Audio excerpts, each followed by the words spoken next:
So here we have the Nissan Qashqai on a 66 plate. I'm going to start off by showing you around the outside of the car, and then we'll hop in and run through some controls on the inside.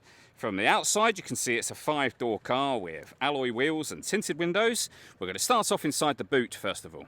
As we approach the back of the car, you can see we have reversing sensors. Plenty of boot space as well, along with that 60-40 split folding rear seat should you wish to increase this space even further again. And these two tray sections both removed to give you even more space underneath that. Okay, so we're just going to work our way back around to the front of the car, and then we'll hop in and run through some of the controls, as I mentioned, on the inside of it from there. Just briefly before we climb in, I think it's well worth seeing the interior from this exterior point of view. There's plenty to run through on the dashboard, so let's hop in and we'll do that now. Okay, now that we're inside the car, we're going to start with the dials. On the left-hand side, we have the rev counter and coolant temperature gauge. On the right-hand side, the speedometer and fuel gauge. In the centre, you can see the total miles of this car. They are 76,410. Above that, we have a digital readout for the speedometer for the car. You can change that information using buttons on the steering wheel for various different menus. And the button in question is just here. We have stereo controls beneath that, cruise control and speed limiter, and phone controls on the right-hand side of the steering wheel. You can only use the phone controls after you pair the phone up to the car, and that is done on the screen in the centre. You can see, before we come to that, the parking camera. So there's a front-facing camera and a bird's-eye view image of exactly where the car is parked right now. If we pop the car into reverse, you get the reversing camera and that same image above it. And if we press the camera button, front-facing camera and the front passenger side wheel. So very easy to park with all of those cameras.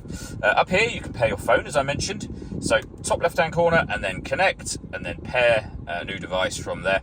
We're not going to do that for now, of course.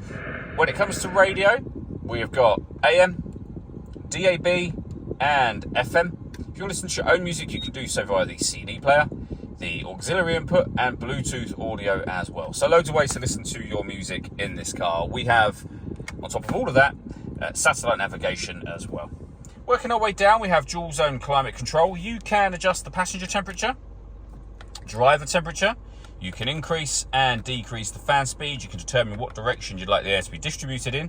When you're happy with those settings, your air conditioning is off, back on again, or hit auto. The car will now take full control of the fan speed and direction of the air to maintain those temperatures for you.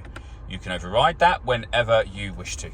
Underneath there, we have a 12-volt charging socket, the electronic handbrake, and your 6-speed manual gearbox. The last thing I wanted to mention is the panoramic glass roof. So you can see the sun blind is closed at the moment. You can open it up here. You can stop it at any stage you wish to. And if you keep your finger on the button, that will open all the way to the back of the rear seats. And as you can see, it's a huge space, lets in a huge amount of light as well to the cabin area. Makes it feel a lot spacier and lighter in here.